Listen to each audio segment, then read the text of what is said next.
Shalom watu wa Mungu, ni mfuasi wa Yesu Kristo Daniel Don. Tunawakaribisha kwa majifunzo ya siku ya leo. Tufunze kidogo kuhusu siku ya leo ya tarehe 25 mwezi wa 12 ambao ulimwengu wa Kristo unasherehekea kuzaliwa kwa Yesu Kristo.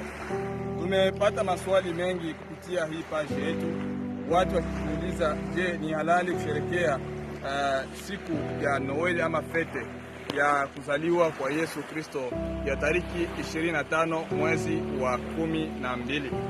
Lakini tulipojaribu kuchunguza maandiko, hakuna kwenye Biblia inaonyesha kuwa Yesu amezaliwa tariki 25 ya mwezi wa 12.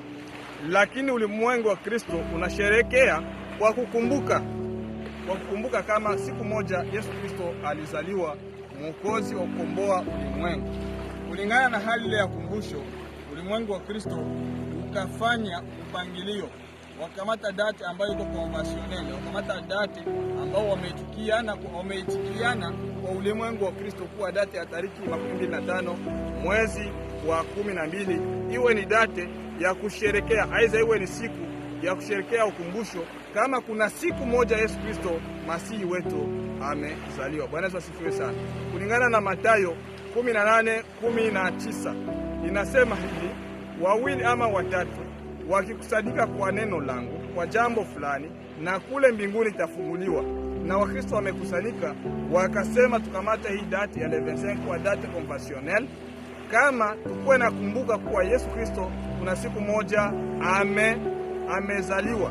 Na ni hapo ulimwengu wa Kristo unasherehekea sikukuu ya kuzaliwa kwa Yesu Kristo.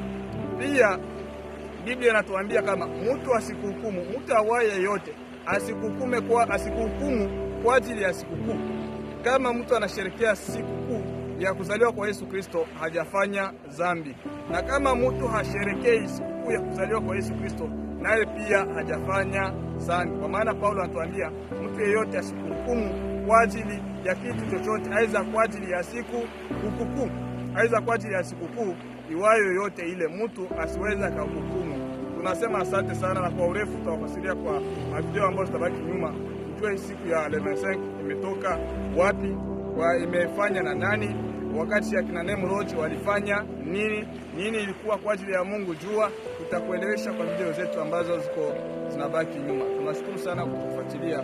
Bwana kubariki sana.